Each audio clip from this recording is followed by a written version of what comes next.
தொகுதிக்கு உட்பட்ட தங்கம் நகரில் உள்ள மீனாட்சி அம்மன் கோவிலில் நவராத்திரி விழா. கீவாக்குப்பம் தொகுதிக்கு உட்பட்ட தங்கம் நகரில் உள்ள ஸ்ரீ மீனாட்சி அம்மன் நகரில் அமைந்துள்ள அருள்மிகு மீனாட்சி அம்மன் கோவிலில் 12ஆம் ஆண்டு நவராத்திரி விழா நடைபெற்று வருகின்றது. இதையொட்டி விழாக்குழு தலைவரும் முன்னாள் ஊராட்சி மன்ற தலைவருமான தென்றல் நாயகன் தலைமையில் நாள்தோறும் ஒரு ஆன்மீக நிகழ்வுகள் நடைபெற்று வருகின்றன. இதன் ஒரு பகுதியாக சிறப்பு வழிபாடு நடைபெற்றது. மூலவருக்கு சிறப்பு அபிஷேக ஆராதனைகள், மகா தீபாராதனை நடைபெற்றது. கோவில் வளாகத்தில் யாகசாலை பூஜைகள் அமைக்கப்பட்டு வேத மந்திரங்கள் முழங்க வரலட்சுமி அம்மன் அலங்காரத்தில் அலங்கரிக்கப்பட்ட உற்சவர் அம்மனுக்கு சிறப்பு பூஜைகள் நடைபெற்றது.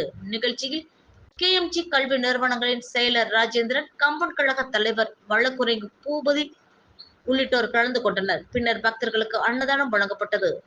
அதனைத் தொடர்ந்து கோவில் வளாகத்தில் கவிஞர் தமிழ் திருமால் அவர்களின் சிறப்பு சொற்பொழிவு நிகழ்ச்சி நடைபெற்றது. இதில் பெண்கள் ஆர்வத்துடன் பங்கேற்றனர்.